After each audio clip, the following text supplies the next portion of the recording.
Friends, நாங்கள் வந்து இடியாப்ப குழல் வாங்கிட்டு வந்தோம். இப்போ பார்த்துட்டிங்கன்னா இந்த இடியாப்ப குழல் பார்த்திங்கன்னா 320 ரூபான்னு சொல்லி சொன்னாங்க. இது ரேட் எச்சா கம்மியான்னு சொல்லிவிட்டு நீங்கள் கமெண்ட் பண்ணுங்கள்.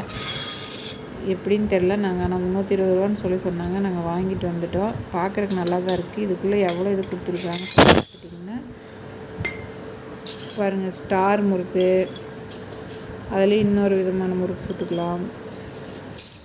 பாருங்கள், மொத்தம் 6 தட்டம் கொடுத்துருக்குறாங்க. இந்த ரேட்டுக்கு இது ஓகேவான்னு சொல்லிவிட்டு மறக்காமல் கமெண்ட் பாக்ஸில் கமெண்ட் பண்ணுங்கள்.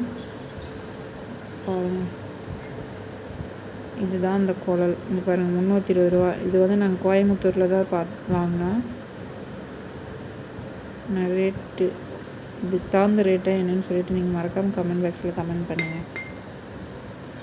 இதில் என்னென்னலாம் செய்யலான்னு சொல்லிவிட்டு சொல்லுங்கள். இது இடியாப்ப புளியிற தட்டுங்களாமா. குட்டி குட்டியாக இருக்குது பார்த்தீங்களா. இது மிச்சர் தேய்க்கிறதுக்குன்னு சொல்லி சொன்னாங்க. இதில் பார்த்திங்கன்னா நம்ம அந்த முறுக்கு புளி இருக்குது, குச்சி முறுக்கு மாதிரி. இது பார்த்திங்கன்னா அந்த தட்டை முறுக்கு செய்கிறதுக்கு.